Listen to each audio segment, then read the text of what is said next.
directions to our rendezvous tonight, and he will explain further. All right, thank you. So the CSG dinner tonight, and then we're going to have also a small tour of the little dam that's at Fremont Lake as part of this Colorado River Forum. And so that's going to be at Lakeside Lodge and Marina. So if you type it into your Maps app, it pops right up there and you can do it that way. If not, when you go back down the street you came here by, so the street that went by the big fancy Pinedale Aquatic Center, when you go back down to the main street on Pinedale, turn left and go just by, so Ridley's will be on your left. You go just by the turnoff to Ridley's and it'll be the next street that turns. And then that street turns into the road that goes to Fremont Lake, and you'll go up and climb up and up. You'll go by our hospital construction project, on up by some subdivisions. You'll go by a bunch of rocks, and eventually you'll go over the top and you'll be able to see Fremont Lake. And when you go back down off that hill towards Fremont Lake, you'll get down there and it'll be the first paved left. And that left will take you, and stay left when you, right after you go, stay left, because the right takes you to a boat dock. And that'll take you down to where the sign will be for Lakeside Lodge. And we're going to meet right there or right there at that exit, because people have to park. So we'll park there. So that's how you get there. And you can plug it into your Maps app if you're worried. So thank you. All right, thank you. And that meeting time is 5 p.m. Is that correct? That's correct. It's 5 p.m. All right. And we will try to get you out of here in time to go change your clothes and get out there on time. So if we'll have kind of a hard stop this afternoon because of that. Thank you, Representative Summers. Next, staff has asked me to remind you to turn in your travel and reimbursement forms. So please get those to myself if you're on Select Water or Senate Ag, or Vice Chairman Crago if you are on House Ag. With that, we have one more housekeeping item, and that is we needed to form a little committee to take care of the animal damage bill. Vice Chairman Crago will be our chairman of that committee and help push that forward. Please raise your hand if you'd like to be on that committee with him and work with the Game and Fish on the animal damage. Okay, so Representative Schlegel, Winters, and Senator French. Anyone else? All right, so that's your committee. If you could get a bill draft ready for us before the next committee meeting, we would certainly appreciate it. Thank you, guys. All right, so we're back to the agenda. And next we'll have the Bureau of Land Management, Chris Kirby, come up and give us an update and talk about the resource management plan. Welcome to the Ag Committee and Select Water Committee joint meeting.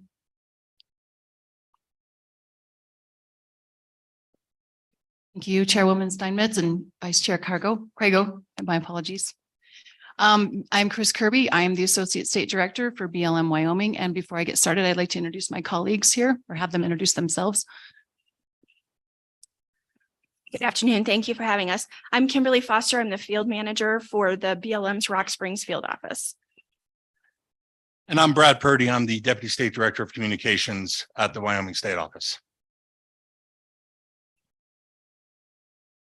Come and go ahead and proceed with your update for us, and be advised that this committee likes to ask a lot of questions, and so we may stop you in the middle of something if we have a question or a comment or a concern on one of your issues. So thank you so much. Thank you, Chairwoman. And I'm going to read from a prepared statement because there's a lot of dates and numbers. So I want to make sure I hit everything correctly. So I will be reading from this. So we were asked to do an update on resource management plans. And so we've highlighted a number of them. The Rock Springs Resource Management Plan. As many of you are aware, the Bureau of Land Management initiated a Rock Springs RMP revision in 2011 to develop new management actions for the entire field office and replace the 1997 Green River RMP. As the BLM continued to expand the draft RMP revision, the Wild Horse Amendment was prepared separately. On August 18th, 2023, the BLM began a 90-day public comment period for the Rock Springs Field Office Draft RMP and associated Draft Environmental Impact Statement, or EIS, covering 3.6 million acres of public lands and 3.7 million acres of federal mineral estate in portions of Lincoln, Sweetwater, Uinta, Sublette, and Fremont counties in southwest Wyoming. The comment period for the draft RMP and draft EIS closes November 16th, 2023, and we look forward to comments regarding the elements of all the alternatives presented. The next RMP I'd like to talk about is the Wild Horse Management Amendment. The Record of Decision and Approved Resource Management Plan Amendment for Wild Horse Management for the BLM Rock Springs and Rawlins field offices was signed on May 8th, 2023. The BLM prepared the amendment per the terms of a 2013 consent decree with the Rock Springs Grazing Association, which required BLM to analyze certain wild horse management options as part of a new planning process. The approved plan amendment removes all checkerboard land from three herd management areas. As a result of this action, 2 of those herd management areas will revert to herd area status and will be managed for 0 wild horses. The third will continue to be managed as a herd management area with the checkerboard lands removed. Appropriate management levels, or AML, under this plan amendment would be 464 to 836 wild horses, a roughly 60% decrease from previous AMLs of 1,481 to 2,065. Population management tools will be used to help manage wild horse populations and reduce the frequency of gathers. The planning area for this RMP amendment includes the herd management areas within the BLM Rock Springs and Rawlins field offices that contain checkerboard land and that are associated with the 2013 consent decree. Specifically, this includes the Adobe Town, Great Divide Basin, Salt Wells Creek, and White Mountain herd management areas. The planning area encompasses approximately 2.8 million acres, of which the BLM manages just over 1.9 million. We are limited on how much we can speak on this RMP, given that the matter is currently under litigation from multiple parties. And so we appreciate your understanding on that. We'll take questions, but there's limited things we can say about it. The next RMP I'd like to highlight is the Newcastle, Nebraska RMP. On July 11th, 2023, the BLM opened a 45-day public scoping period to gather comments to inform an EIS for planned revisions to the RMPs for the Newcastle field office and Nebraska planning areas. The proposed revision would replace the existing 23-year-old Newcastle RMP that guides the management of approximately 287,900 acres of public lands and 1.7 million acres of federal mineral estate managed by the BLM in Crook, Weston, and Niobrara counties in Wyoming. Through this process, the BLM also plans to revise the 31-year-old Nebraska RMP, which includes 5,100 surface acres and 223,900 acres of federal mineral estate managed by the BLM across the state of Nebraska. 4 public meetings were held during May to provide early public involvement in the process, and the BLM also held an additional series of public meetings in the following locations to provide information and solicit feedback. And all meetings were held in the evening from 5 to 7 p.m. Newcastle, Wyoming on August 1st, Sundance, Wyoming on August 2nd, a virtual meeting via Zoom on August 3rd, Lusk, Wyoming on August 7th. The comment period closed on August 25th. The BLM is reviewing these scoping comments and will incorporate them into the draft RMP, which will likely be ready for public comment in late fall 2023 or early winter 2024. We've also scheduled a cooperating agency meeting for the end of October. This came at the request of the public during the August public meetings. The next RMP I'd like to highlight is the Solar Programmatic Environmental Impact Statement, or PEIS. There are a total of 23 Wyoming cooperating agencies participating in preparation of the BLM's utility scale solar programmatic environmental impact statement. The 23 Wyoming cooperating agencies represent almost a third of all the cooperating agencies in the effort. BLM HQ's Renewable Energy Coordination Office is currently working with the contractor, which is Argonne National Laboratory, on preparing the draft PEIS, and they have been engaging with BLM state offices and the cooperating agencies in the process. BLM HQ anticipates distributing the draft PEIS this fall for BLM state offices and cooperating agency review. The next plan I'd like to highlight is Greater Sage Grouse Planning. BLM Wyoming values our partnership with the state of Wyoming, Wyoming Sage Grouse Implementation Team, our local working groups, and of course, all the local governments and partners that work collaboratively and have for many years on sage grouse protection efforts. Without these relationships, both our planning and sage grouse habitat restoration efforts would not be successful. The BLM is responsible for 67 million acres of sagebrush habitat across the nation. In Wyoming, the BLM partners with the state, federal partners, local governments, and working groups to protect sagebrush habitat across approximately 16 million acres of BLM administered lands. BLM Wyoming currently manages sage grouse habitat under the land use plans adopted in 2015. Changes to those plans in 2019 have been enjoined by court order. We're now working with our partners, including the Western states, to complete a draft environmental impact statement, which will be made available for public review and comment. The Bureau's policy requires us to take proactive measures to manage sensitive species so that they do not require federal protections. The current round of planning aims to support persistent, healthy greater sage-grouse populations consistent with BLM policy and in cooperation with state governments and other conservation partners. In November 2021, the BLM published a notice of intent to reopen the sage-grouse planning efforts across over 70 RMPs in the West, including all of those here in Wyoming. The agency completed public scoping in February 2022 and issued a scoping report in June 2022. The BLM hopes to publish the notice of availability for the draft EIS for this planning effort this winter, and we look forward to working with all our partners in Wyoming throughout this planning effort. At that point, I will turn it over. I'll be happy to take any questions the committee has. Thank you. All right, committee, any questions for Ms. Kirby? Questions? Senator Kolb.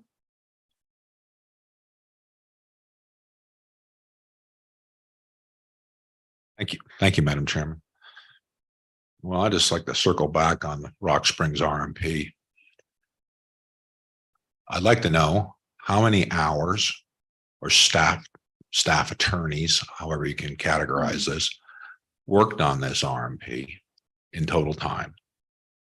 And I'm asking this question with this 90-day story about comment period, which isn't 90 days. I mean, it really isn't. It's less than 90 days. So I'd ask you, how do we justify, I assume you worked on this a lot more than 90 days, a lot more people than one or two.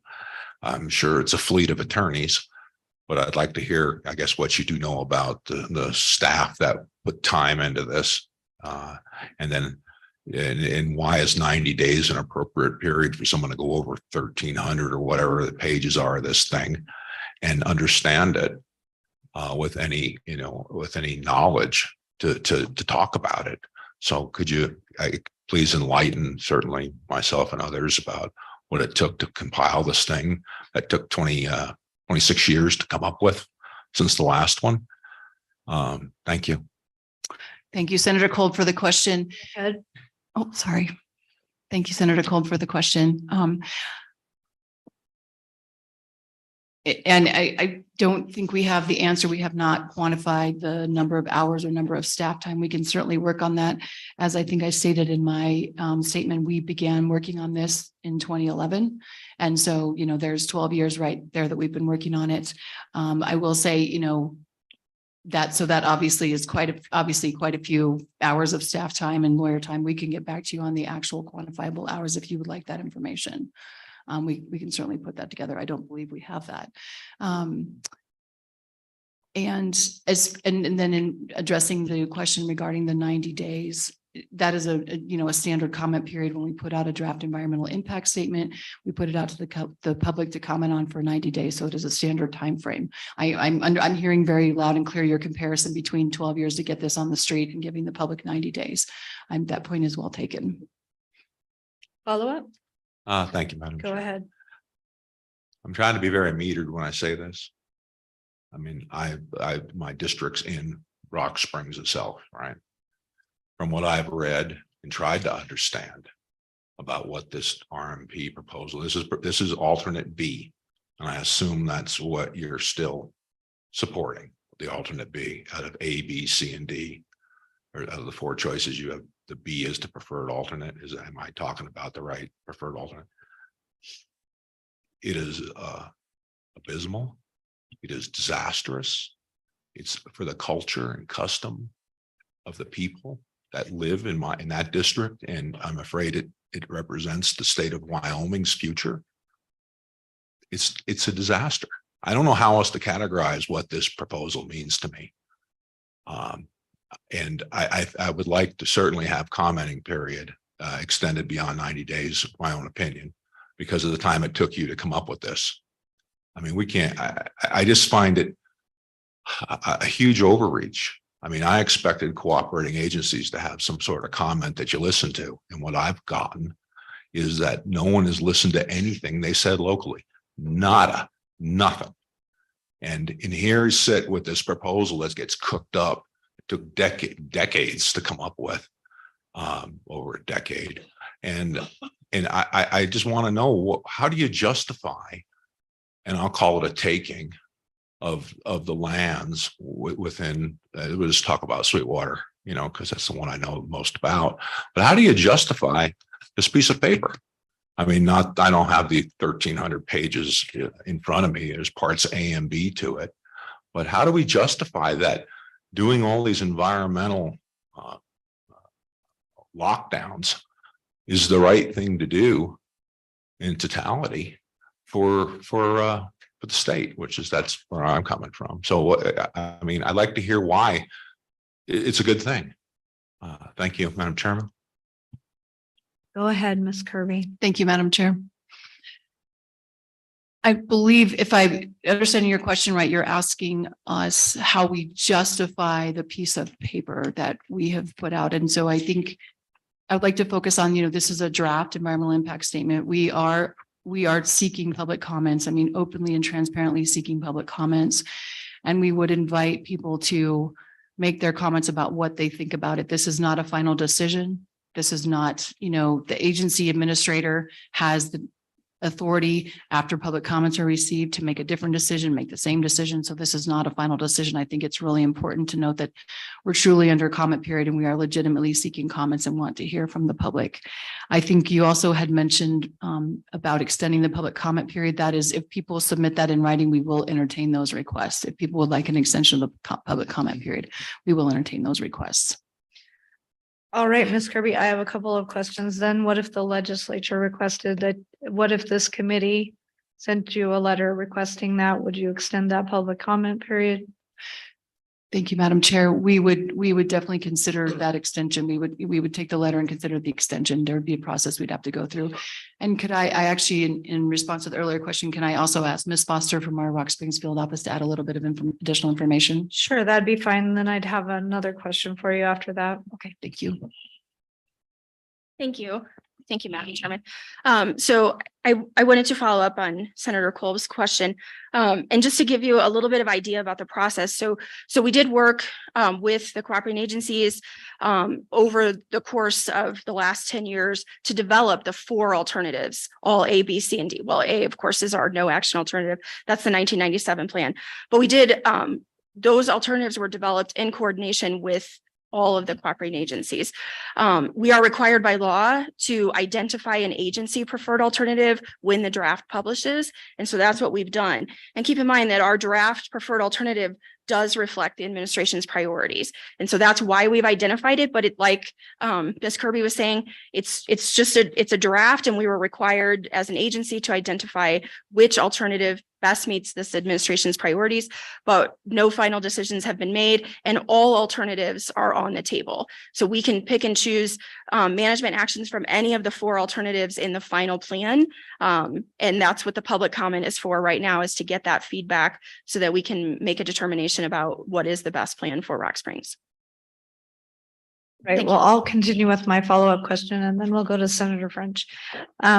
So that brings up, puts the finer point on my question.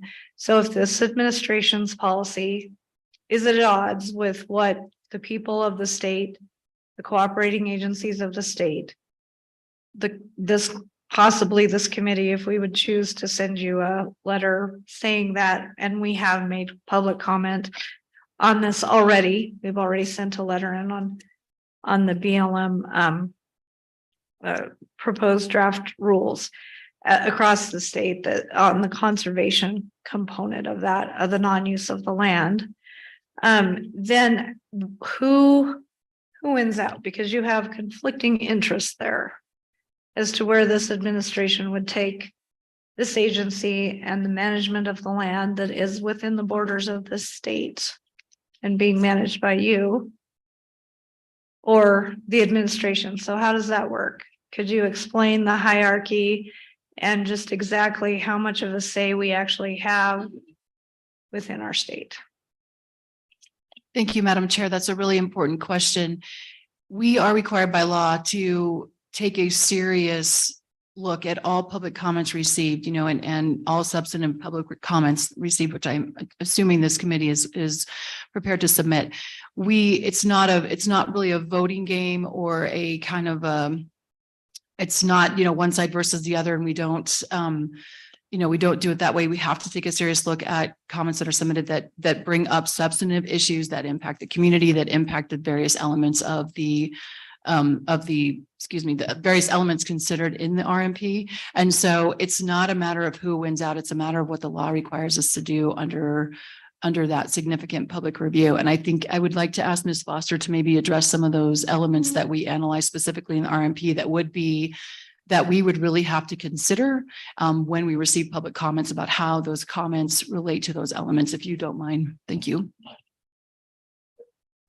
It would be great if you want to address that verbally, but then it would be nice to have a documentation of that as well sent to us via email to our staff so that we know and we can hit the mark exactly if we want to provide more comment. Would you agree, Senator Kolb? Would that help you out? All right. Madam Go Chair, ahead. can I ask a clarifying question? You would like us to iterate how the public comments are discuss how the public comments are considered once we receive the them? hierarchy, yeah, Okay. and so that we hit the mark when we create a public comment rather than giving you something that you can't utilize within your criteria. Thank you.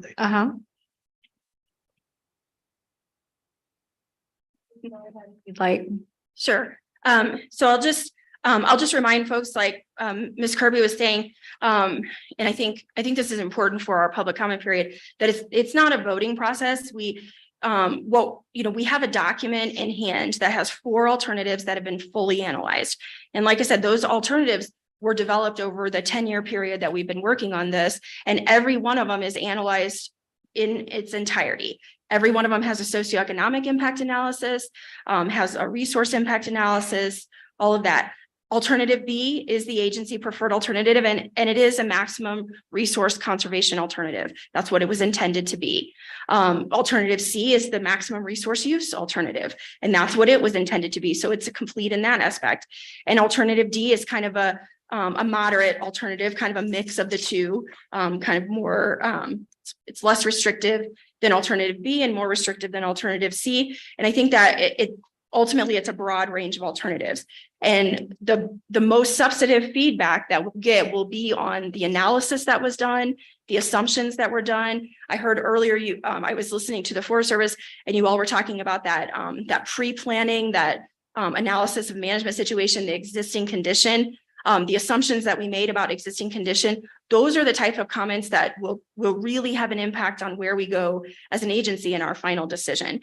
Where we get comments about, any proposal that we're making, how it impacts your ability to implement your goals, your jurisdictional things, whatever's going on, your impact to recreation or anything that you're doing on public lands. Those are the types of comments that are substantive, that relate to the document and the decisions that are being proposed in the document. If we just get comments that are kind of the voting type comments, I don't like this, or I don't like that, or, those aren't really helpful because they're not substantive to us. They're not going to help us change the document to be what it is. But I will say that all 4 alternatives are complete. And I think if the comments are focused on the documents, I think in the end, the decision will be much more what you guys are wanting in the fact of, we'll be able to take your substantive comments, incorporate them, and I think you'll find them within those 4 alternatives. all right, Senator French is next, and then we'll go on down the line. Thank you, Madam Co-Chair. Now, in your alternative B, you have a number of bullet points here on what you passed out. If the vast majority of your comments and they're substantive, it's easier for me to say than you. Well thought out, good comments, and the vast majority are along those lines. We disagree with bullet point A, whatever that is, B, blah, blah, blah. Will you change that alternative in those different areas? Like maybe some of it removing grazing or ACEC, whatever it is.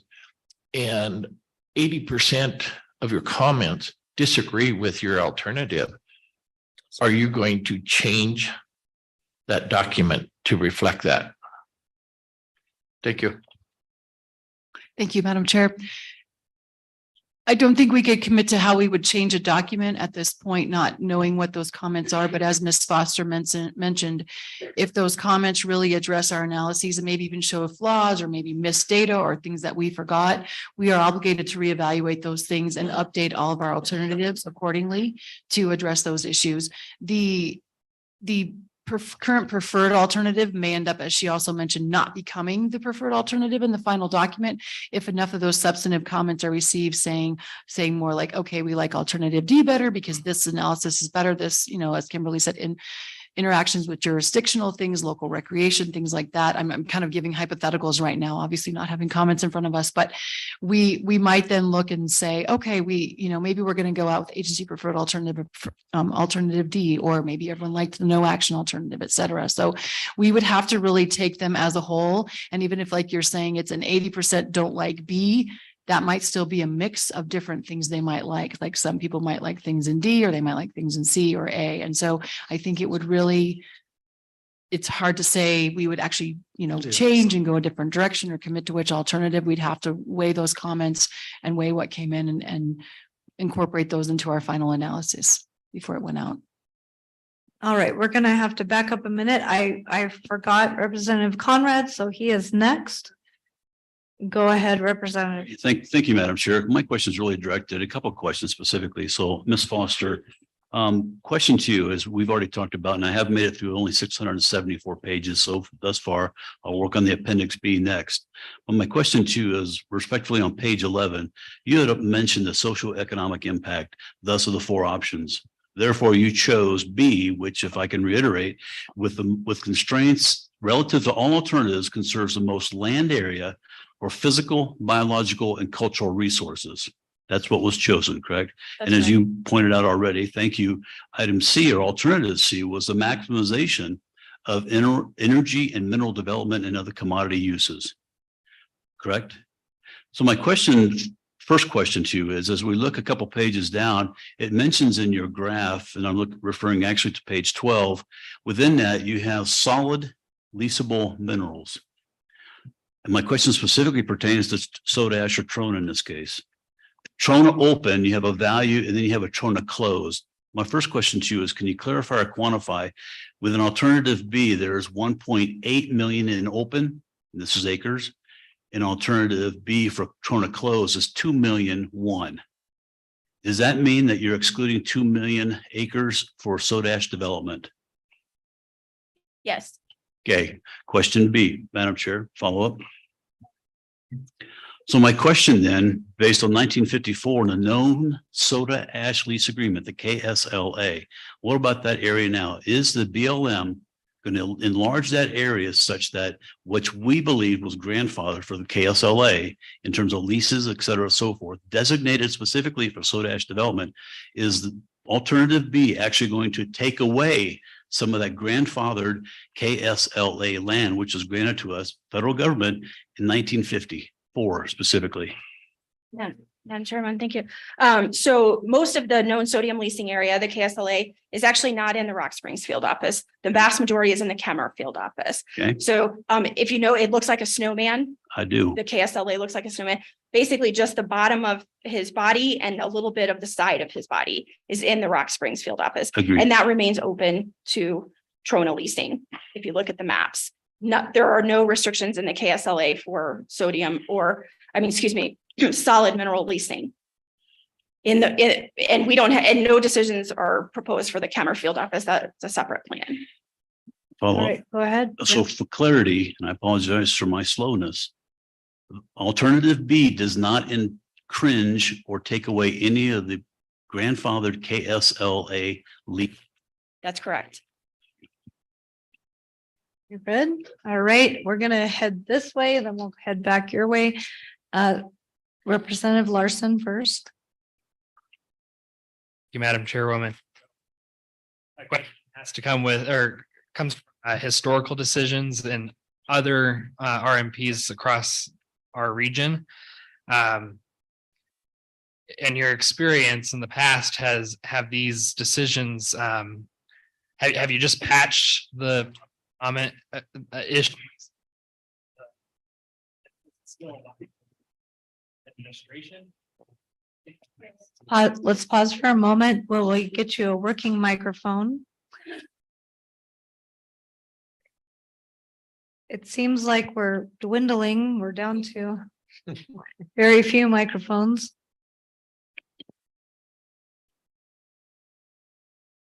All right, start over, please. Thank you, Madam Chairwoman. Oh, yep, there, that definitely works. Okay, so I'll just rephrase my question. So it comes from historical decisions in this region. Have other plans still aligned with the administration goals after you've addressed the public comment? I mean, are you just patching the problems that people come up with? Or are you really taking into consideration the problems that people have with the plan? And then I'll have a follow-up after that. All right, go right ahead and answer. Whoever would like to take this one. Madam Chair, I'm going to ask Mr. Purdy to take this question.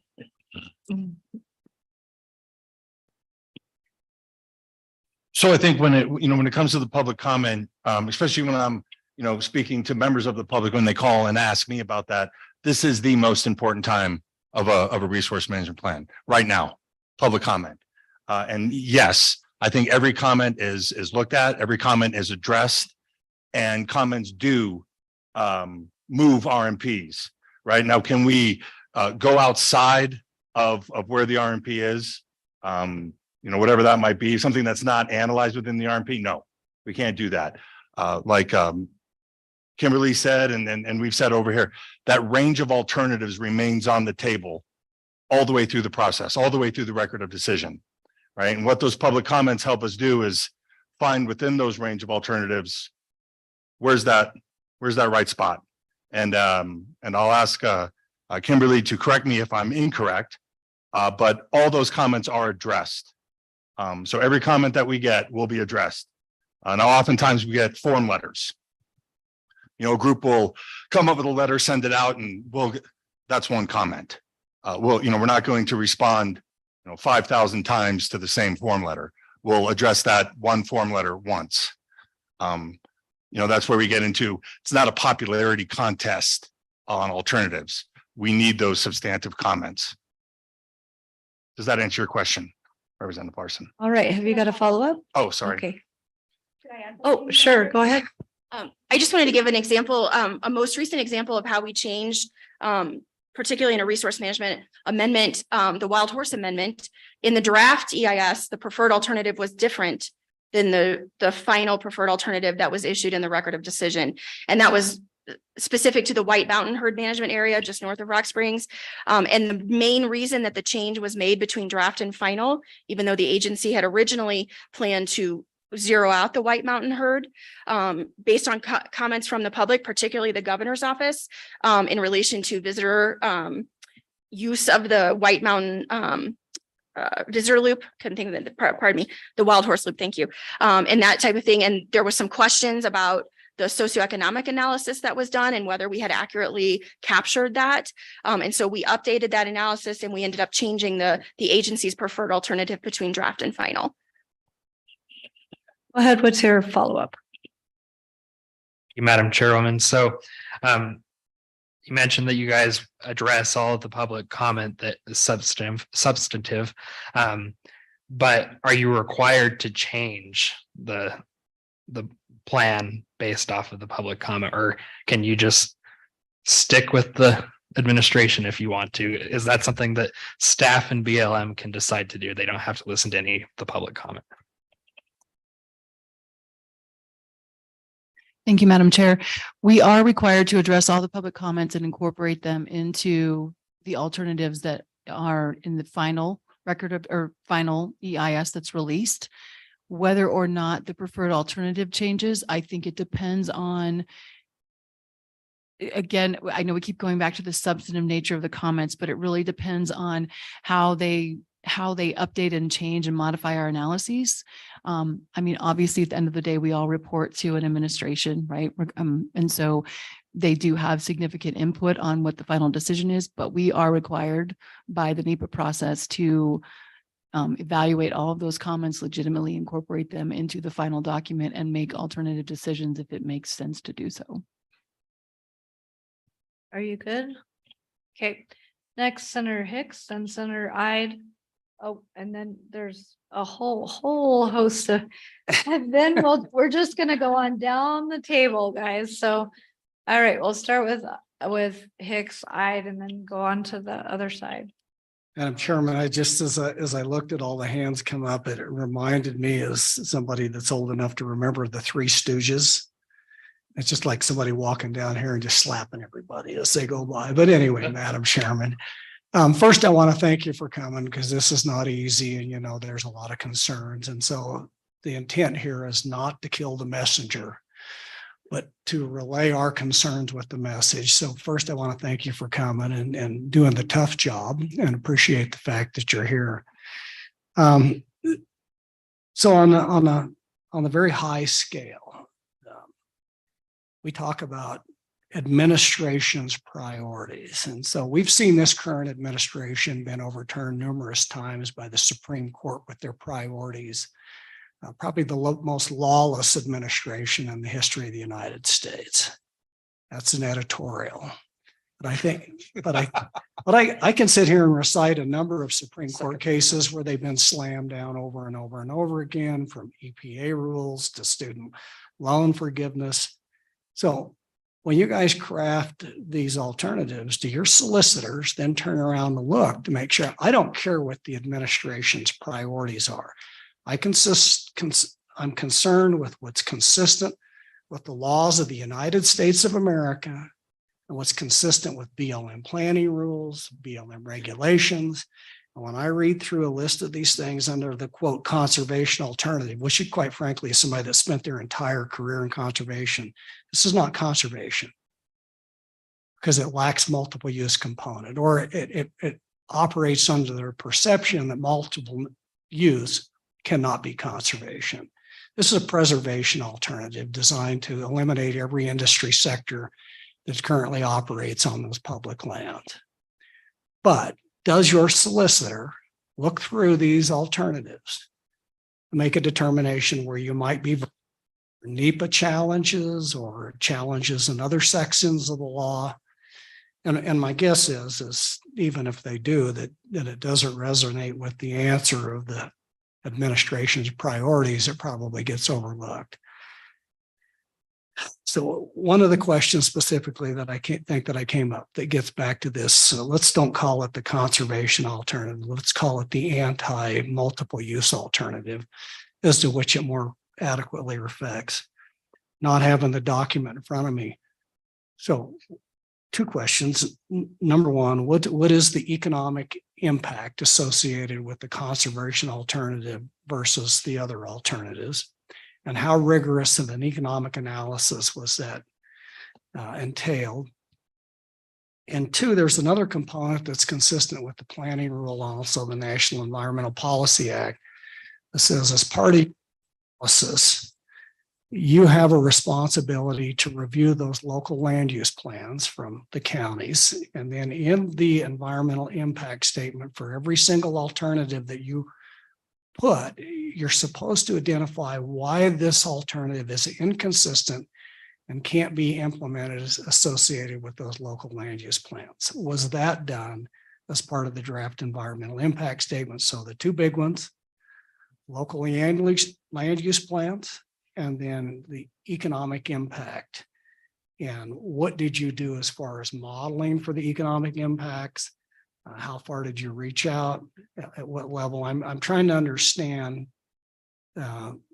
what you did as far as a very rigorous, detailed economic analysis associated with the four alternatives. So again, I want to thank you. This is not an attempt to kill the messenger. We appreciate the fact you're here. So That's right. And we appreciate your work on the wild horses. That was a positive thing, everyone. So go ahead. Thank you, Madam Chair, and thank you for saying that. We appreciate that. I'm going to actually obviously turn this answer over to Ms. Foster. Madam Chairman, thank you.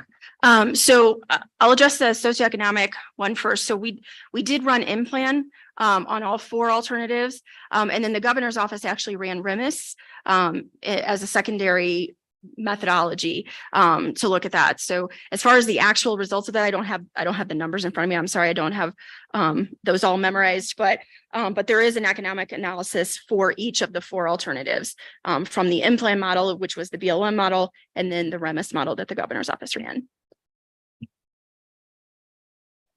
so those are going to be, are they are both of those runs in the appendices of the document? Yes, All right, the thank results you. of those are in there. All right, we'll look that over. All right. Local land use plans. Right, I'm sorry. I apologize. I knew there was a second part. So yes, so like I said, before the development of the four alternatives were done in cooperation with the cooperating agencies. We sat for weeks and weeks over the last 10 years working on those at different periods. Obviously, alternative B was one of the earliest ones done. But nothing changed in the alternatives that the cooperators developed. And obviously the solicitor's office has reviewed those. In fact, the Department of Justice has actually reviewed those. The only thing that really changed was the agency's identification of the preferred alternative. So from the last, our cooperating agencies had seen this document multiple times. They had done internal reviews of it, the last time being in the fall of 21. And nothing really changed in the analysis of that document. Nothing changed in the management action or any of the four alternatives.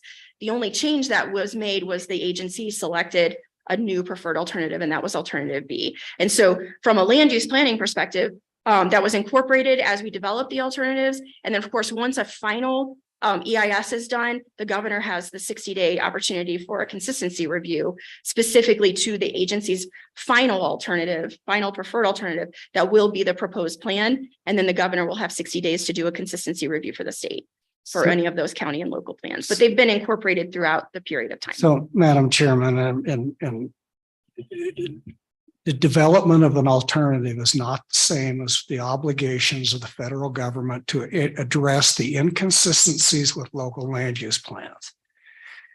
That's all outside of the requirement or the cooperating agency participation and development of those alternatives. And based on CEQ guidelines, you're obligated to go through and look at those local land use plans. And for every one of those alternatives, say this is inconsistent with this alternative. And this is why we feel like we can implement this that's inconsistent with the local land use plans. And that's what I'm trying to get to. What I hear like is, what I'm hearing is because they participated as cooperating agencies in the development of an alternative, that's a substitute that the agency's using to say we're not obligated to go look and do a detailed analysis of this alternative and why it is consistent or inconsistent with those local land use plans. It doesn't sound like that's been done or is in those alternatives. Am I incorrect? Because this is not the development through the cooperating agency process. They have adopted land use plans in those counties. That has to be addressed. Am I misunderstanding, Go right ahead and answer if you can. Sure. So the answer is yes, they've been looked at and addressed, and we have a conformance section in the draft EIS itself, specifically talking about that. I think the bigger question is on when we do the final, right? Because this is just a draft, right? So we have four alternatives. We have And then in the final, we have the opportunity to pick and choose from each. And that then it's really critical that we align with those land use plans in, because that's the proposed plan at that point. And we have to make sure that each of the management actions are addressed through that, regardless of what alternative they come from. And that's why we have the 60-day governor's consistency review on the proposed plan itself. But that'll be in the final EIS. But yeah, the general kind of overview is in the draft EIS in chapter 2, I believe. Thank you, Senator Ide. Madam Chair, thank you all for being here today. I know it's a tough spot to be in, especially when there's a lot of frustrated people in this state with what's going on with BLM in particular, including myself. It seems like those are all the issues I deal with my constituents. Partnership, we've not to sound like a broken record. We all talk partnership on all of this stuff. Well, it's not a partnership. I mean, it feels like there's a master and there's a compliant servant, and we're the latter of that. Our voice isn't being heard. Senator Hicks brought up the comment, and I wrote that down too. The administration's priorities are obviously not Wyoming's priorities. And I've read a lot of articles lately about how the BLM has just completely turned 100 years of land management on its head here since 2021. And it's obvious. I mean, we feel like we're getting crushed at every corner, whether it's oil and gas moratoriums, grazing with sage grouse. I mean, sage grouse is a good example to use on how they eviscerated the logging industry in the Northwest. I mean, they used the spotted owl as a tool there and took all of those communities just completely out of any commercial operations. Everybody had to go to work for somebody else because they ruined those industries up there. The same thing is going on with sage grouse. When you have, I don't know what your number was in there, 60 some million acres that's under study there. I mean, where does this all end? I mean, it's unbelievable. I mean, all of our core industries, agriculture, oil and gas, recreation, it's affected by everything that you guys are doing. And I know, you guys are just the messenger, but at the top of the food chain, it's obvious the Secretary of Interior is an ardent opponent of oil and gas. She was a past climate activist. You guys are having to implement those policies. And, we feel hamstrung here in Wyoming. I do, in particular, dealing with my constituents and just the businesses that are getting affected by this. I don't know if anybody would like to comment on that, but if they would, I'd appreciate it. Thank you. Thank you, Madam Chair. Thank you for the question. I would like to note for the record that in June of this year, we did resume quarterly oil and gas lease sales in the state of Wyoming, and we intend to continue to do those as required by law. So we are actively moving forward on that process. I just want to make sure if people weren't aware of that, to know that. I think the other piece that you bring up the sage grouse and, the comparison and just kind of how we're all working together to try to come up with a plan for the sage grouse. One thing I want to highlight is the reason we're working on this plan is, I want to make sure I pull it from the comments here. It's essentially we are trying to, sorry, let me find the comment here. So we're looking to basically work collaboratively so that we can work on habitat restoration, protect the bird, and really basically to ensure that it doesn't get federally listed.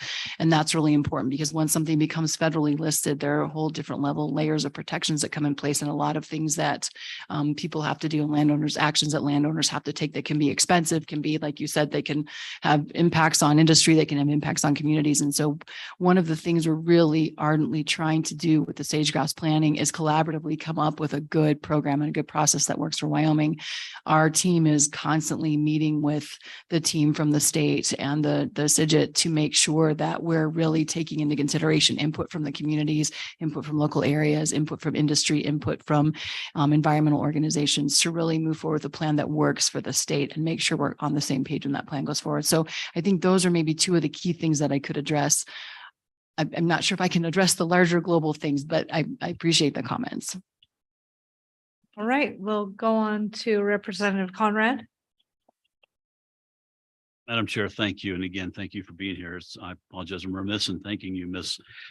Foster, from the beginning. My question to you is, how do I go back specifically as it relates to the comment in section 3.16? It says the overall rangeland trend is related to livestock grazing is static to upward. Many allotments are managed under the grazing rotations and seasons are designed to meet soil coverage, et cetera, so forth. Where livestock grazing has been identified as a significant causal factor for not achieving land health standards, grazing use has been changed. I assume that's not in a positive manner, but in a retracted manner. Is that correct? Whoever'd like to take that, go ahead. Well, I think so what you're reading from is the affected environment section. So that's the existing condition. So it's just giving a summary of what's happened over time. In particular, I mean, you guys know Southwest Wyoming in particular has had drought and that kind of thing. And so we have seen a change over time in how livestock is used, how the AUMs are used, that type of thing. So that's just summarizing what's been going on over the last since the last RMP in 1997. So it's just giving you a summary of what's been occurring on the landscape. Follow up. Go ahead. Madam Chair, thank you. So my question then related to the RMP, how do, in the future, if this is successful, what do I explain to the constituents who are actually using this land to graze? Are they going to be removed? Is that retracted? Is it rescinded? How do I answer that?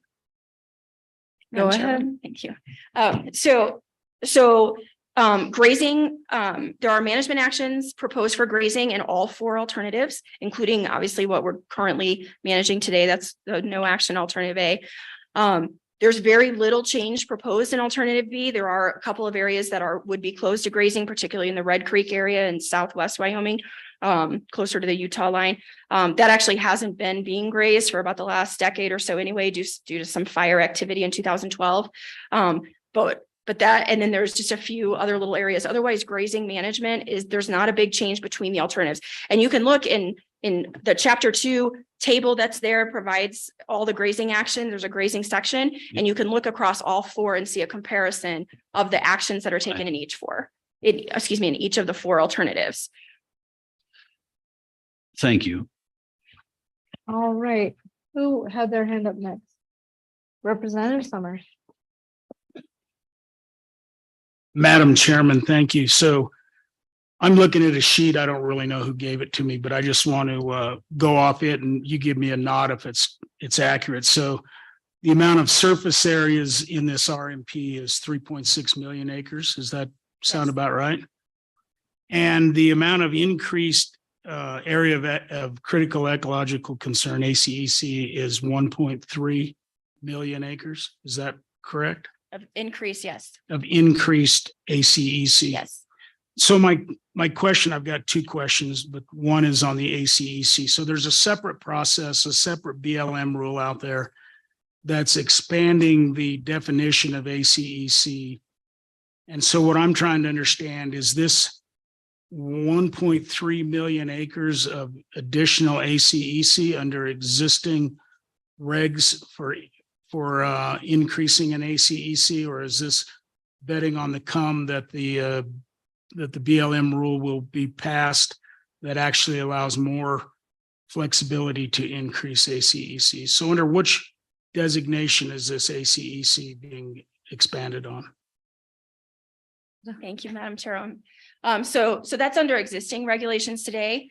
It's the same regulations that we currently have 10 ACECs in the Rock Springs plan. In the 1997 plan, it's the same rules and regulations that and criteria, basically the relevance and importance criteria was used for the proposal of the new ones. Thank you. And then the second question, my last question, first a comment, and you guys have nothing, you can relay these along, right? What this is a community killer. If that is what the federal government wants to do in Wyoming, then they'll go down this path. people can make the argument on anything they want in this document as it relates to the, did you follow the right economic impact model? You can find some other, there'll be little things found out as you do that. But basically what you do in this process is figure out what your lawyers can defend and what you can't defend. And if you can't defend it, then you change it. That's what this process has become lately. And so it's really unfortunate that I think you start at this point, because I think it's going to be hard to move you off other than through lawsuit and through the courts, which is unfortunate. And my last question, so this was given to me. Maybe it was by Mr. McGagna. I'm not sure. But this would be an example of something that doesn't even make sense. So it says manage all riparian areas for late successional stage vegetation or potential natural community. All riparian areas should within 5 years have activity or other management plans in various states of implementation that would allow riparian areas to achieve these objectives. So that means if you have a beaver on a creek, because they change the succession, that's what they do. Beavers knock succession back to the beginning of succession, and then you go back through the process to create willows and all that stuff. So does that mean you're going to start trapping beaver? I mean, some of these things I'm reading here don't even make sense. So that's my question. Are you going to trap beaver on this whole system to keep it in potential natural community? Well, beaver trapping, it's all yours. Well, I will remind you that it's a land use plan, not an implementation level plan. So it just sets the parameters for what the goals are for the landscape. And as I mentioned before, alternative B, the intent of alternative B is maximum conservation. So all of the management actions that are proposed are intended to provide that maximum conservation. So when it comes to riparian areas, that's what the goal is to see the healthy riparian areas, and we'd like them to recover. And for those areas that aren't recovering, we would develop these individual riparian area management plans that would identify what the area, what the problems are, and try to get that hopefully recovery within a certain period of time. Whether there would be a specific beaver issue or some other issue, I can't speak to that. That would obviously be specific to a specific riparian area. All right, Representative Allemond. Thank you, Madam Chairman. Thank you, people, for being here. I know this has got to be hard on you guys, but we're a group of people here. We all have constituents in this state, and we're looking out. It is our job to look out for them. And what I'm kind of wondering is we have a little bit of a slogan, Wyoming solutions for Wyoming problems. Let's let the people of Wyoming have the comment period and not the people in New York City. So I'm asking you, is during your comment period, will you take the comments from the people of Wyoming over the people of West Virginia? I would like to see you do that, because it's us who this whole thing is hurting. It's not hurting them. It's not hurting people in California.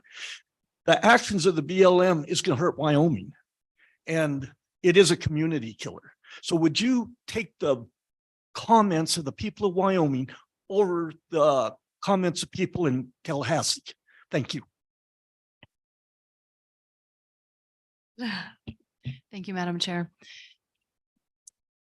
Unfortunately, the NEPA does not allow us to consider maybe the comments of one state over another.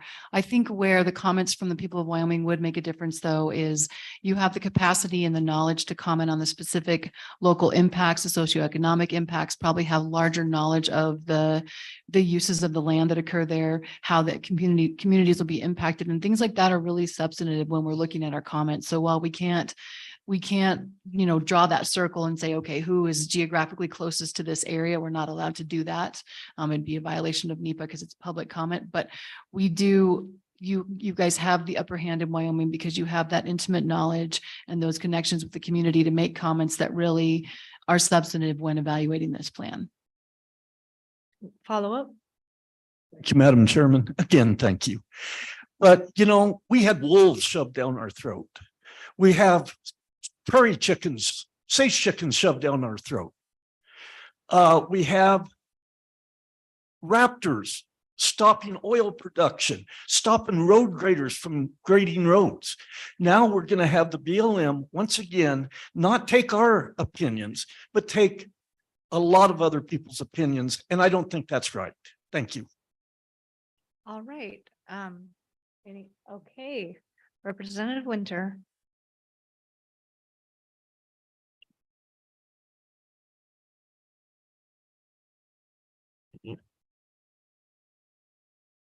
Yes, thank you, Madam Chairman. I just wanted to make a statement before I ask a question. It is pretty obvious to me that the BLM is working closely with this administration relative to the 30/30 land grab, that program that we're all concerned about. You can respond to that if you like, but my question right now is, in your handout, you talk about the solar PEIS, and in the second paragraph, you have highlighted a section that talks about the review being completed by yesterday and today. And I wonder if you might comment some on that particular item relative to these renewable resources. Thank you. Right, go ahead. Thank you, Madam Chair. Mr. Purdy, are you familiar with that? My best. Head. Yeah, so the solar programmatic environmental impact statement is a nationwide effort led out of headquarters. I don't have a lot of information on that, Representative Winter. I'd be happy to provide you and the entire committee, links to where you can find that information, where we are. I do believe we're working on getting that draft out. Once again, similar to where we are in Rock Springs, which I think you are all familiar on where we are in that process. We would have a comment period. Again, a national effort that, being in the communication shop and not in the lands or energy shop, I'm just not very familiar with it. And I apologize for that.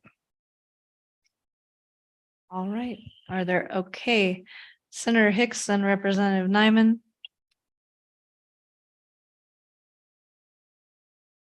Madam Chairman, just a couple of questions and some comments as it pertains to sage grouse. And so you'd stated earlier in some of your comments that looking at this is to try to preclude listing, some of the management actions BLM is looking at. But sage grouse are under the jurisdiction of the U.S. Fish and Wildlife Service as far as listing decisions. Are they or are they not? Thank you, Madam Chair. I believe that is the correct. Yes, I believe that's correct. Yes. Okay, and so the last time that sage grouse were petitioned to list, the U.S. Fish and Wildlife Service reviewed the state of Wyoming's plan and made a determination that it provided adequate regulatory mechanisms for the protection of sage grouse. So that was a decision from the agency that has jurisdictions to list. And so that still stands as today, those letters that the state has received associated with the development of our plan. So can you please tell me why the BLM, when we have a plan in place that you have been operating under, the Wyoming plan for a number of years now, feels compelled to now take an alternative path in the development of a plan that's not consistent with the Wyoming plan, particularly when we started looking at expansion of core areas and some of the other regulatory mechanisms. So what was deficient in your opinion, the Bureau's opinion, that Wyoming's plan was insufficient? In fact, when we have documented letters from the Fish and Wildlife Service saying that it provides the adequate regulatory mechanisms to protect sage grouse. So if you can help me out with that, it would be helpful.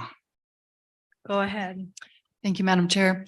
I don't have the specifics of the Wyoming plan obviously sitting in front of me. I think two things is, one, we are trying to preclude if someone petitions again for a listing, we're trying to preclude listing.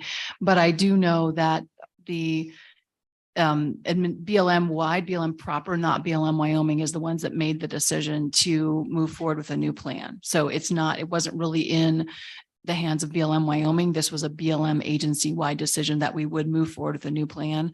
At the Wyoming level, it is, I cannot stress enough how critical it is to us that we are working together with the state to make sure that we are aligned at the hip with our plans as we go forward. So like I said, it was an agency-wide decision to move forward with a new plan. We are working as closely as possible with the state to make sure that we're walking forward together. All right. Representative Nyman.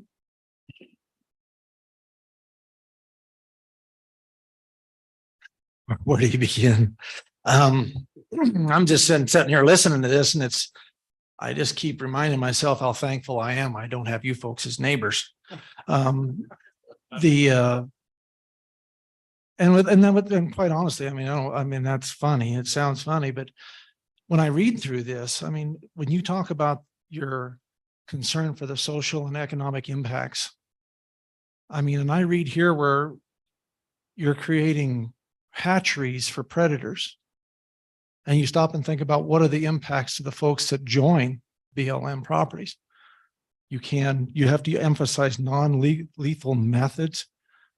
Okay, coyotes and their ability to impact my ability to be able to raise fiber and protein to feed this country and to clothe it are going to be directly impacted by the BLM's reluctance to be able to control predators on their property. That has a direct impact to me. Has that been considered in this? How far out would you reach? I guess my thought is, as I listen to this, you drop a rock in a pond, the ripples move out. What you're doing does not stop at the end of your property line. If you can't control predators and are not allowing the control of predators, they don't know what your fence line looks like. And unless you're going to train them not to eat sheep or calves or something else and use non-lethal methods, even that in a small portion in this is just completely illogical. And it's devastating to our economy. This is going to reach all the way to me. And I'm a long ways from you folks. And I feel sorry for you folks that are impacted by this. This is tough. I'm just saddened to listen to this because there's no real understanding of what it takes to survive and do business in today's economy. In my mind, this is an all-out, full-on, with no holds barred, unabashed attempt to turn Wyoming into a nature preserve, because we can't stop what you're doing on that public land. It will not stop. I can't fence out your management strategy here. You'll take me out of business doing this. Because predators are grizzlies, they're wolves, they're everything. You can't do nothing. Once they get to that BLM land, they're safe. But when they leave it, they take me out of business. Was that considered in this? Not just the lands you control, but the lands you will control based on what you're not willing to take care of and to do on your property. You need to be good stewards of your land. And being a good steward means that you care about what happens to the person next to you. And when you don't, by these kind of actions or suggestions, or hope to goodness somebody can write a really good response that maybe a response should be, you're going to put me out of business. Do you consider that as an adequate response, or do I need to say, no, you're going to take 75% of my ability to generate revenue and pay my property taxes? Is that a good enough response to provide lethal control of predators on your property so that they don't come and wipe out my ability to exist or survive on my property? I would really love to know from your mouths what a really good response would be and what you would consider to be an articulate, well thought out rebuttal to many of these ideas that you have put forward here, that you would listen to from people that are going to lose their livelihoods if stuff like this is put into effect. All right, go ahead and answer that if you can. Thank you, Madam Chair.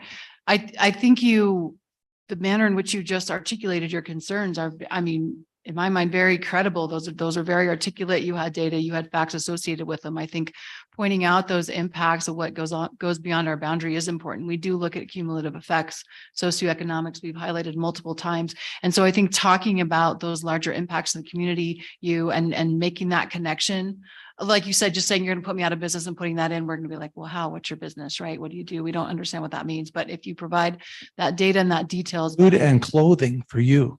Oh, I understand, but I'm saying if we just get a statement from you that says you're going to put me out of business, that's not helpful. But the items and the facts that you brought up, those are helpful things. And we are going to take a hard look at it. We take an honest look at these comments. I can't stress that enough. We're not only required by law, we take it seriously. It's part of our ethos within the organization that we take the public's input seriously. So the manner in which you articulated it, I think is very helpful because you provided that connection versus just a yes or no or a statement about, a broad statement that we don't understand the details behind that. So I don't know if that answers your question, but I think, Okay, You were we very have 3 more questions. We'll go to Davis, Representative Ian, and then Representative Banks.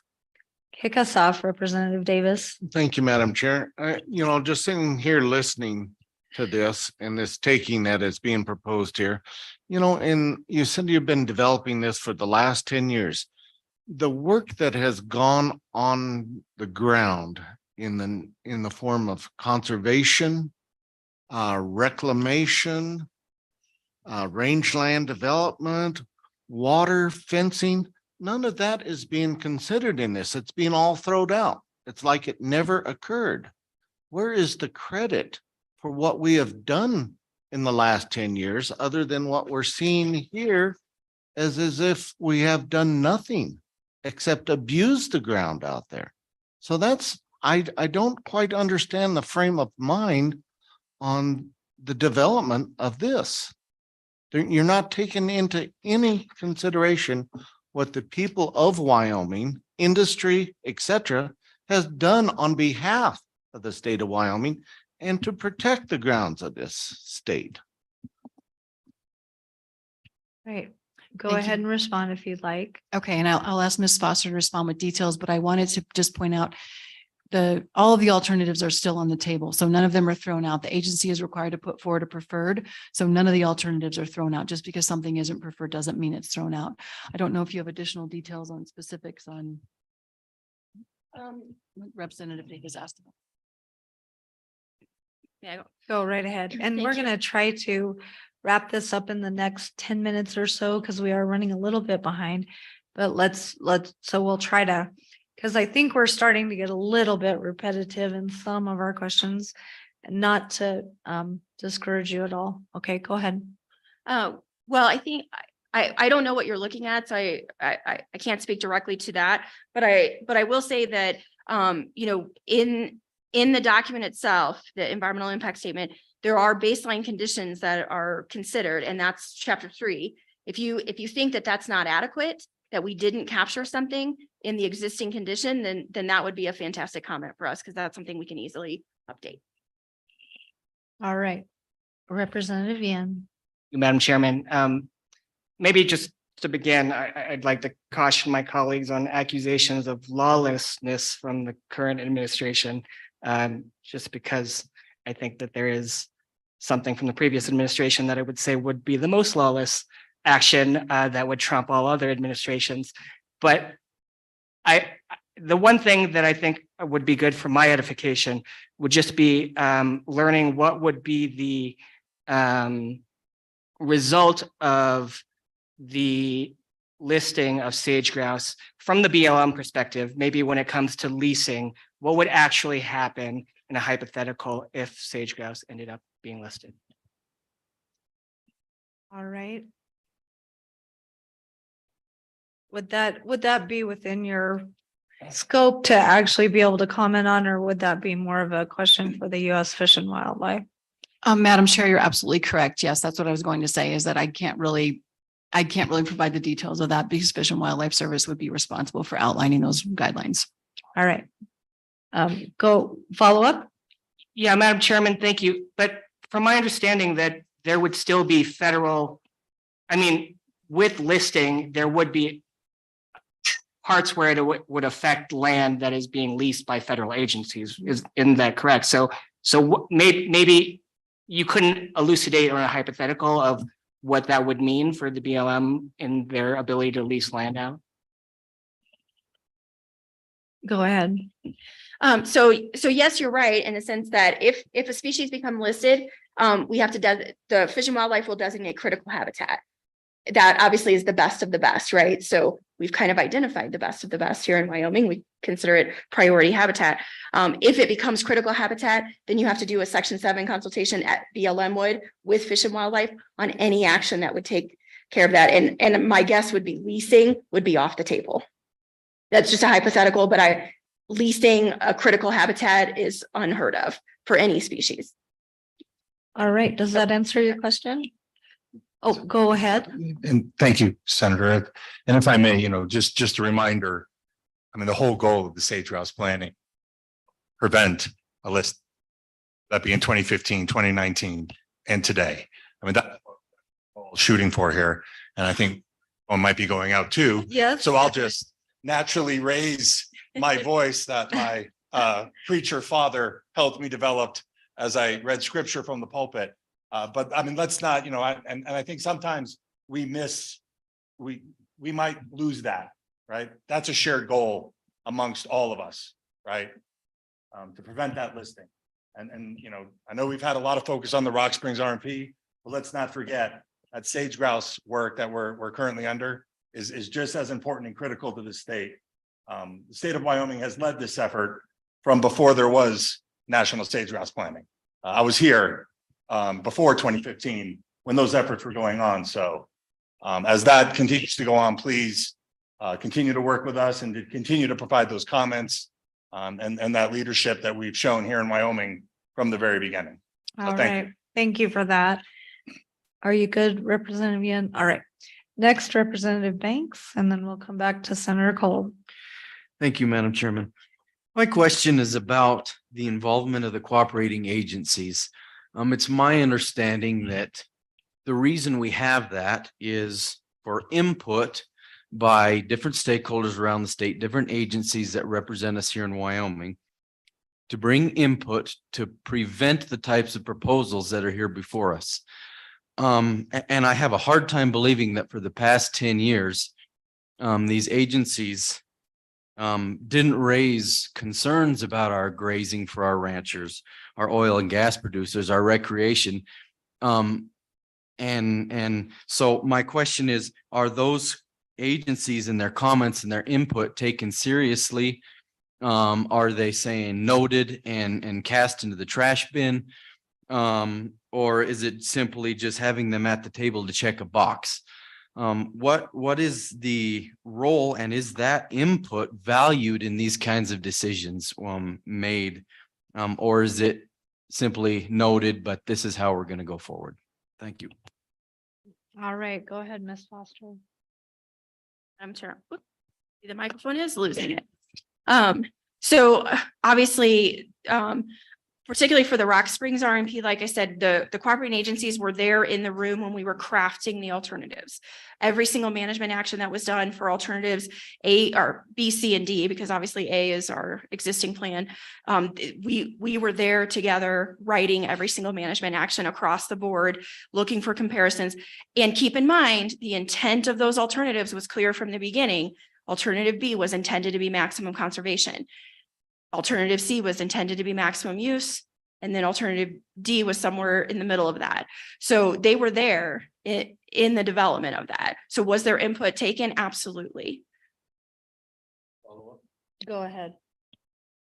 So was there input and feedback from alternative B from these cooperating agencies that says that will be detrimental to our area? Was that input there at the meeting? Go ahead. Thank you, Madam Chairwoman. So I will say when we were developing alternatives, we were looking for alternatives for range of analysis. and making sure that we had a full gamut of options on the table. So at that time, the agency preferred alternative had not been identified. So there was no real discussion about which alternative is better or which one is, I mean, we were looking at impacts of all alternatives, whether regardless of which alternative it was. And we were looking at all impacts, not just socioeconomic, but impacts to every resource that's out there, or the riparian areas, all of that. So there wasn't really discussions early on about whether selecting an alternative at that time would be something that we were having discussions about. We were looking for a range of alternatives to make sure that the EIS itself had a full range of alternatives for analysis. One more, okay. So, yes, thank you. I understand that. So what I hear is none of these cooperating agencies raised any kind of concerns about any of these things in proposal B. Correct? Go ahead. Thank you, Madam Chairwoman. So I guess if you're asking from a implementation standpoint, the answer is no. We didn't even have those conversations. We were looking at, what's a full range of alternatives when we're having a conversation about solid minerals leasing, for example, making sure that we had, because this is a land use plan, it establishes the parameters of how we're going to manage the land. And so the cooperating agencies helped us come up with what that range might look like and the umbrella basically of how we would manage land. So there was never really, there was discussions about whether something could legally be done or whether it was valid, whether it was compliant with FLTMA, the Federal Land Policy Management Act, or whether something made sense or contradicted. But from an implementation standpoint, we never really had those discussions. It was all about coming up with the alternatives and then doing the analysis to see what the impact would be. All right, are you good to go there? Before I go to you, Senator Kolb, I just have one follow-up on that. How do you classify it as a cooperating agency if they didn't have an opportunity to comment on the impacts of this non-use and to register their possible non-agreement to that? I mean, that right there raises a lot of questions for me. That makes me really question the process you're talking about. If they didn't have the opportunity to say this wouldn't work for us at all, or know that that was on the table. And I think that's where we've all been trying to get to all day long. We keep hearing they had input, we have input, but what does that actually mean at the end of the day? And I know it's not you guys that are making this decision, because you might make a different one than the person who will ultimately do that. But just so you guys understand, I think that that's where the angst is coming from. If you could really relay that, we would appreciate it. And I'm sure you might end up with some correspondence from us as well to help you in that effort. So with that, we'll go to Senator Kolb. Thank you, Madam Chairman. I guess I'd like to circle back on one question I had about the WSAs in Sweetwater County in particular. Because I noticed all the WSAs are all left intact. All the plans have WSAs in them. I'm a bit baffled why that is the case, because I know that the Conservation District did not support WSAs. I will tell you factually, the Board of County Commissioners voted against the WSAs for them to be abolished back in 2017, when in fact I was a county commissioner. Okay, so I know it's a standing policy currently. Yet your supposed agreement that you've had all these conversations with have WSAs in them everywhere. So I'm baffled on why the WSAs are still in there, because of the age of the WSAs, really. And and locally, I don't know where they came up with that they supported such an idea. And I'm really referring to alternative C now, or excuse me, C, and why it's still in. It's in all of them, but why in particular it's in C. That I'm going to just ask a couple of things, and then next was the comment was made about substantial comments. Now, I would like to request a written document that states what these substantial comments are, because frankly, it's almost like we're playing cards and you're holding all the cards and I don't have any, and you know what's coming up and I don't. And I don't like playing catch up like that. So I'd really like to know what you consider is an official, substantial comment. I don't, and have you? Okay. Well, then lastly, Madam Chairman, I would move that I would make a motion that we extend the public commenting period by 120 days beyond the 90 days currently enacted, and have I don't know how we do this, and have the chairman sign said letter and forward that letter. Senator Kolb, I think it would be a letter from the committee, the joint committees, the Select Water and the Agriculture, State and Public Lands and Water Resources Committee to the BLM to extend that public comment period. Is that? what That's your my motion. Madam. That's your motion. Do you have a second? Moved by Kolb, seconded by several people, but we'll say Representative Davis because he waved his hand. And so is there any discussion on the motion? Discussion on the motion. Representative Yen. Madam Chairman, thank you. So I mean, I guess a quick question to the BLM is what ability is there? Do they have this ability to extend the period? Okay, then I'm fine. I just don't want us to write a letter that they can't actually act on.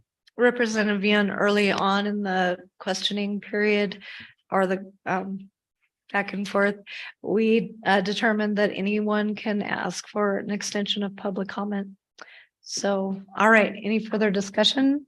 Seeing none, all those in favor, please say aye. Aye. Opposed, no.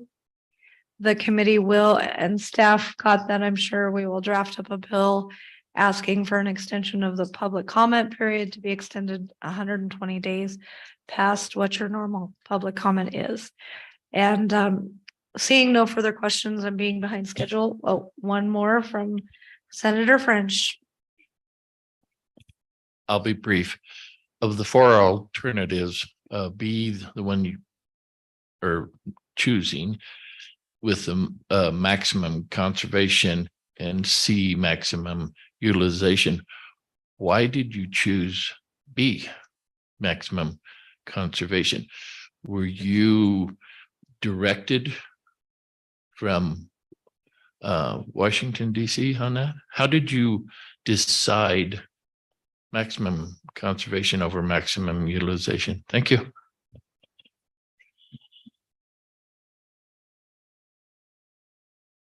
Thank you, Madam Chair.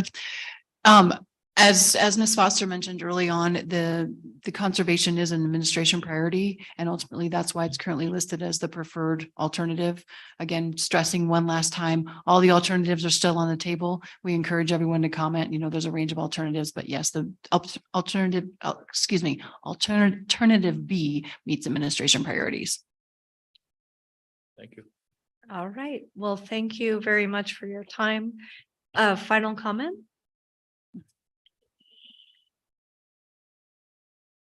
I think we'd like an opportunity to address the WSAs across the alternatives. Oh, okay. I can't remember the law itself, and could you? Yeah. So there are, Rock Springs has 13 WSAs. We do not have authority as the BLM to eliminate those. That takes an act of Congress. So Congress will eventually either determine them to be wilderness or release them to multiple use management. There was the Wyoming Public Lands Initiative that was going on that didn't involve Sweetwater County because Sweetwater County decided not to be part of that. But that was an attempt to get the rest of the WSAs in the state, released or designated depending on what was going on. But the Sweetwater County ones weren't included in that.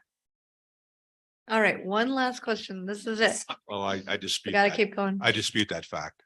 Okay, I dispute it because I understand what happened during the Board of County Commissioners meeting. And that was never voted for by the Board of County Commissioners. In fact, the 2017 action that we took when I was a county commissioner was the last action. That action still stands today. Thank you. We will let you go. Thank you for being with us, and we look forward to interacting with you on the rest of those points that we need to follow up on. All right. Okay. Next up, do we have our state engineer's office? Oh, we need public comment first. Thank you so much for that. So we need public comment on the BLM update. Is there any public comment? Yes, come on up, two of you at a time, and then we'll scoot the microphone back and forth, hoping it's working. Madam Chair, with the Wyoming Stockbrokers Association, I am the author of the document that you all have in front of you that was a mystery document perhaps until this point in time. And just to explain that briefly, I went through the alternatives in the plan and listed every item in alternative B that is not contained in the current management plan, alternative A, that affects livestock grazing potentially if it were implemented. And I came up with a total of 24 items that would negatively impact livestock grazing if implemented. And that's the list that you have in front of you at this point in time. Thank you for that. We appreciate it. And just a couple of broad things. I'm not going to get any details of specific issues at this point in time, but first of all, in terms of the cooperating agency status, according to the information in the plan itself, the last meeting with the cooperating agencies was held in 2020, which happens to be before the last change of administrations. I visited with several people who were involved as cooperating agency personnel, and they have all told me that while a decision hadn't been made at that last meeting, they were left with the impression that the BLM would be coming out with alternative D as the recommended alternative. And they were more shocked than anyone when B came out as that recommendation. And I would comment on that. I've been involved in numerous land use plans over many years. And I've seldom seen a preferred alternative that met all of my expectations. Preferred alternatives normally in the process tend to be something that gives a little bit to everybody, doesn't give everybody what they want, sets the stage for substantive comments. And as a result of those comments, I may get some things that I commented on substantively. The other side may get some of theirs. This is the first time in my memory that I've seen a proposed recommended alternative that is entirely to one side. So the sole burden of bringing about any change lies on all of those, including most of us here in Wyoming, who want something that's more balanced. And so certainly do support the 120-day extension. We are preparing, intending to make that same request. But in light of how far this has gone the wrong way, I would urge consideration by this committee and by the state of Wyoming of submitting a formal request that the plan be withdrawn, not be redone. I'm not suggesting that at all, but it be withdrawn and reissued with a different proposed alternative so that we can start in a fair way, that we can all move forward together, be positive contributors toward coming up with the best management plan for the Rock Springs region. Because I think that the burden here, I just look at the ACECs, for example. I have a large grazing allotment personally in the Rock Springs unit.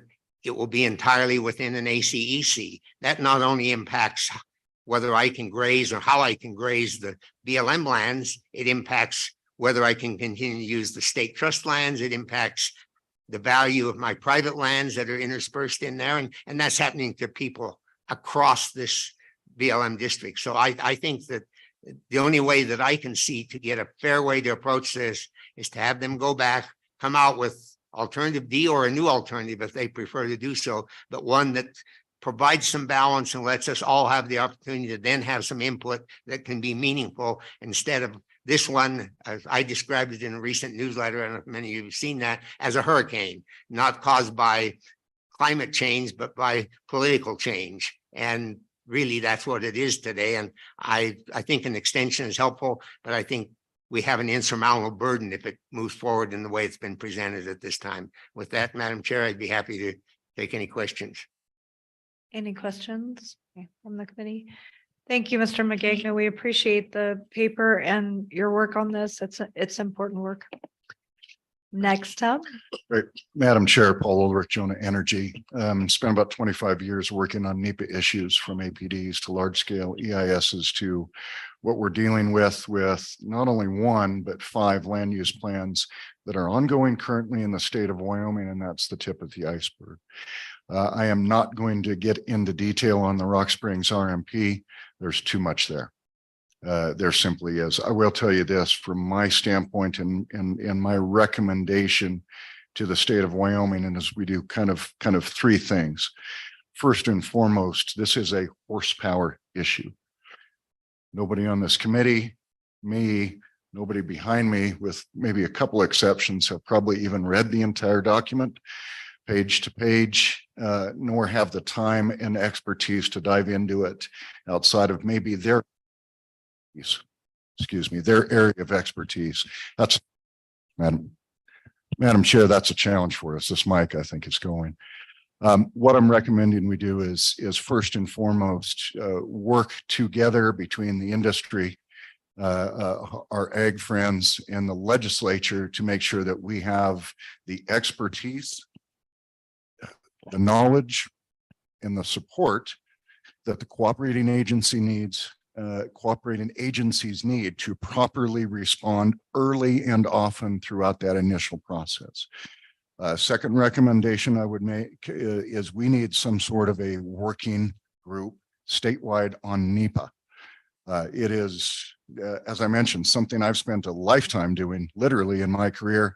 It gets more complicated by the hour, by the day, and certainly by the administration. And if we're not rowing together as a state and forwarding our priorities across all NEPA efforts, all RMPs, programmatic EISs all the way down, we're going to continue to get rolled over if we're not in this together.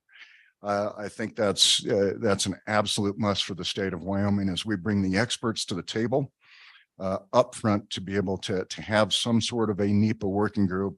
Not asking for a new group with funding, Madam Chair, by any means. The experts are here. Get us together and get us to work for the state of Wyoming. Third, which you heard me talk about a little bit yesterday, and that is on the litigation front, both upfront and after we have records of decision. A number of entities in the state, trade associations, always play in this court, no doubt about it. We need more horsepower as a state. It's as simple as that, whether that's through the Attorney General's office or another mechanism to be able to consolidate the legal expertise, and it is highly specialized, and put them to work for Wyoming is something we might want to consider. So, Madam Chair, with that, I'll let you get moving along. thank you very much for your comments. They're very important. Thank you. Thank you both. Any further public comment on this issue? Further public comments? Going once, going twice. Okay, and that concludes public comment for that topic, and I'm sure there will be much more to come on that. So next, hopefully we got the state engineer's office online while we were working on the rest of that. Yes, Senator Hicks. We have some more discussion on this issue.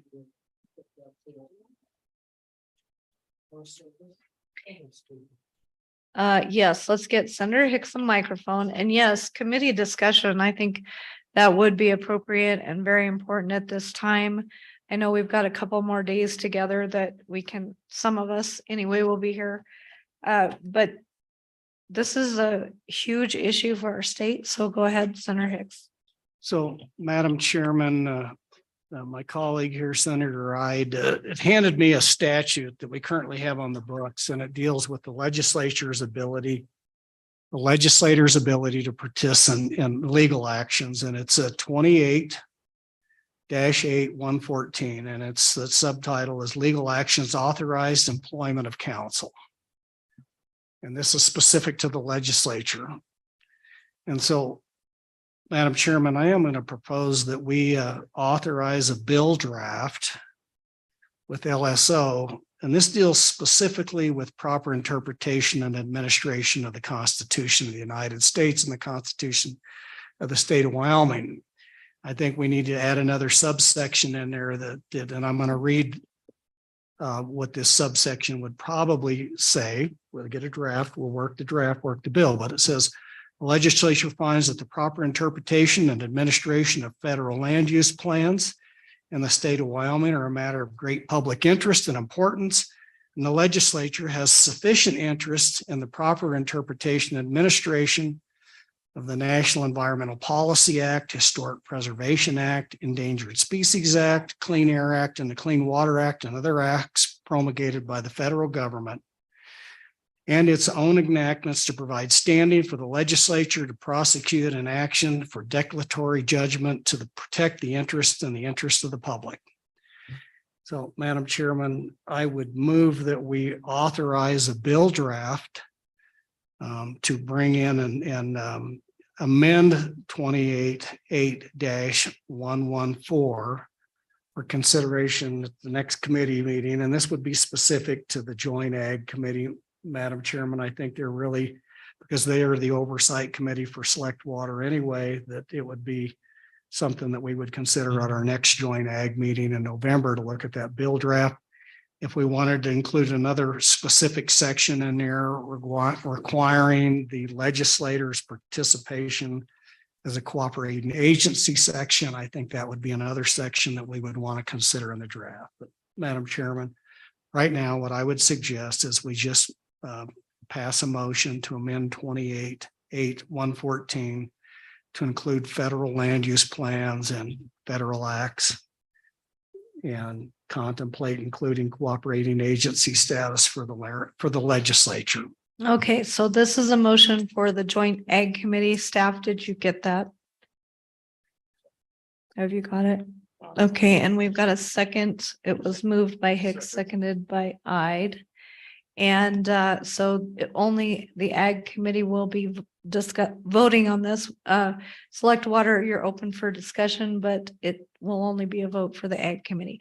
So seeing that, it's been moved and seconded. Is there any discussion? Discussion? Seeing none. All those in favor, please say aye. Aye. Opposed, no. That motion passes, and so we will get that bill drafted for the next meeting. Thank you very much. All right, so now we will be on to our next topic. And that would be an update on the one fill rule by the state engineer's office. And I believe our state engineer will be joining us online. Go ahead, Representative Summers, if you can find a microphone. You know, Madam Chairman, I'm not sure it would do any good, but I wonder if we, these two committees should send a letter to the BLM asking them to withdraw and replace that alternative B with an alternative that has give and take in it. Hey, would you like to make that a motion? I would. I mean, you'd have to get it cleaned up and stuff, but yes, I'd make that as a motion. All right, it was moved and it was actually seconded by Representative Allamon first. So moved by Representative Summers. Is there any discussion? So go ahead, Representative Grego. Thank you, Madam Co-Chair. So we've already decided we're going to send a letter requesting an extension. Do we just combine those? Say our first preference is that it's removed. Our second preference is that we at least get an extension. Can we just combine the letters? And can we amend the motion to say that? Okay, Representative Grego, I think before we go to you, I think that's a good point, because to me though, if it doesn't make us look very serious if we say, well, we want you to do this, but if you don't do that, then you can do, you know what I mean? It seems like a weaker position to send two letters, but go ahead, Representative Summers. Madam Chairman, I don't think we do. I think we can do and, right? We want an extension and we want you to replace that alternative, the preferred alternative with an alternative that provides more give and take. With that, okay, so everybody understands the motion. we would be adding this to the letter we're already sending, asking for an extension, and that they remove the plan that is currently being recommended and start over. Any discussion? Any discussion? Seeing none. All those in favor, please say aye. Aye. Opposed, no. That motion has passed with one objection. All right, any further discussion on this topic? Seeing none, I'm sure we'll be talking about it more in the future. So we will go on to our next, I'm sorry you don't get a break. If you need one, get up and take one. We will go on to our next order of business. And because we need to adjourn at 4 so we can get you all out to the tour. So up next is the update on the one fill rule with our state engineer's office. Welcome online to our state engineer. Good afternoon, Madam Chair, members of the committees, Brandon Gebhardt, State Engineer. And I'll just provide a very brief, I know you're crunched for time, so I'll provide a brief update on the one fill rule discussion that we had at the August Select Water Committee meeting. At that meeting, I promised that I would take an agenda item to the Board of Control for their consideration to amend the Board of Control rules that would include language identical or similar to the rules that are in the hydrographer's manual concerning one fill. We had a brief discussion with the Board of Control the following day. They were actually meeting as I was testifying. So I mentioned that we would be discussing this in November. I sense support for this rule change. So at the November meeting for the Board of Control, which is the 6th through the 10th, I'll be proposing language and asking the board to consider opening up the rules and making those changes to incorporate what we discussed at the Select Water Committee meeting in August. I'd stand for any questions or further definition if you would need it. Questions from the committee? Questions, Representative Conrad? Thank you, Madam Chair. And Mr. Gephardt, can you clarify what the language that you're proposing would be? Madam Chair, Representative Conrad, I can. My proposal would be to Chapter 1, Section 7 of the Board of Control rules. And it would be in addition to the first sentence of paragraph A. The current language says a reservoir is entitled to be filled in order of priority once each year if water is available. That's the current language. My proposal would be to delete the period after available, add a comment, and the words, and may store additional water if water is available and not needed by any other appropriator. It would be a simple change to incorporate the concept of multiple fills to the one fill rule. All right, Representative Conrad, does that satisfy you? Madam Chair, it does. Thank you. All right, thank you so much. Thank you for being with us. If there's no further questions, we'll let our good state engineer go. I know he's at other meetings and we appreciate you joining us by Zoom. Thank you, Madam All Chair. right, thank you. All right, the next item up is the High Savory Reservoir lands discussion. I think that was something Senator Hicks had wanted to start the discussion on. We don't have the agency here today. They are compiling information on the issue and will address us at the next Select Water Committee meeting. Go ahead, Senator Hicks. So, Madam Chairman, just a little background. High Savory Reservoir was constructed in 2005 and 2006 in the Little Snake River Valley. That is a state-owned facility. The genesis of that reservoir was when the city of Cheyenne developed their Trans-Basin diversion out of the Little Snake River Basin and depleted about 20,000 acre foot. The environmental impact statement that was done at that identified that was going to create shortages for those irrigators downstream of that reservoir, and they all had priority. And so as part of the mitigation package that the state of Wyoming put together was to replace that water for those irrigators to allow our largest municipality to be able to divert water for municipal purposes. So High Savory was a mitigation reservoir as part of the City of Cheyenne Stage 1 and Stage 2 diversion project out of the Little Snake, aka Colorado River Basin. It was constructed in 2005 and 2006. Associated with the construction of the reservoir, there was acquisition of quite a bit of private property. The rest of the dam itself sits on a state section, and there's leased. There's also some BLM that was previously in a grazing allotment downstream of the reservoir. Since 2006, there's been absolutely no grazing on any of those lands that were acquired as either mitigation or as additional lands for the impoundment and the downstream of the dam. And it's really kind of divided up into 3 separate pastures at this point in time.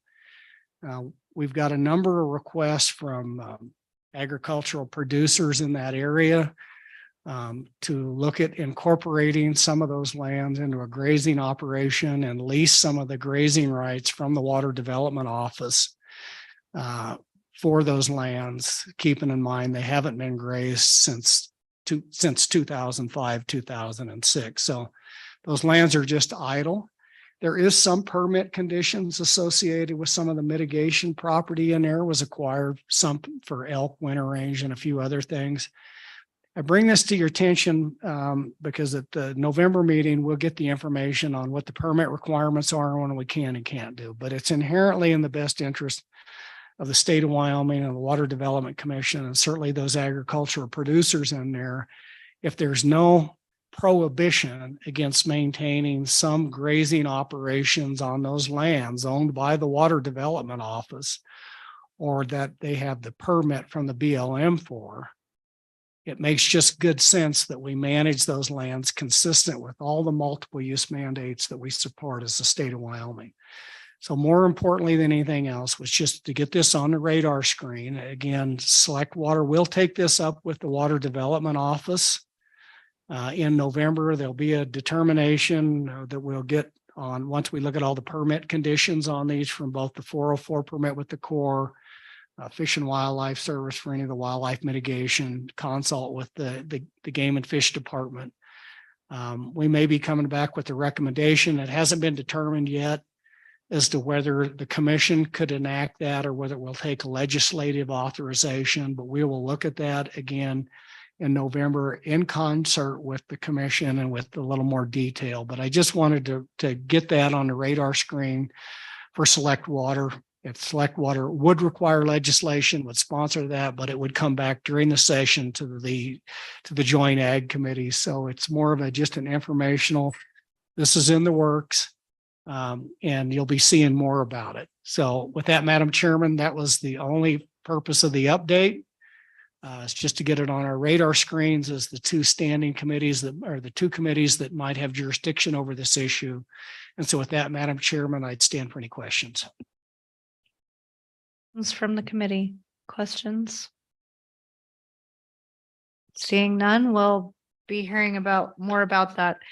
And this is kind of where I had intended. Now we're a little bit ahead to allow for the committee to have some discussion before we do that. I mean, get your thoughts together. If there's anything else you think about from all the testimony you've heard from the BLM, the Forest Service, any thoughts that you want the committee to consider going forward, any actions you think we need to take,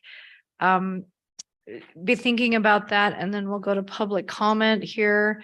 And then if we have no further business or promptings from staff of things they need for us, we will adjourn, but just a warning of that.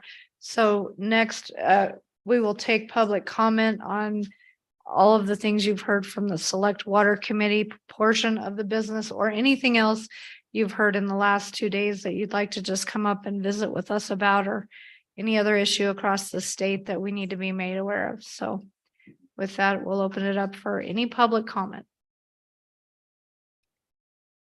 Seeing none, going once, going twice.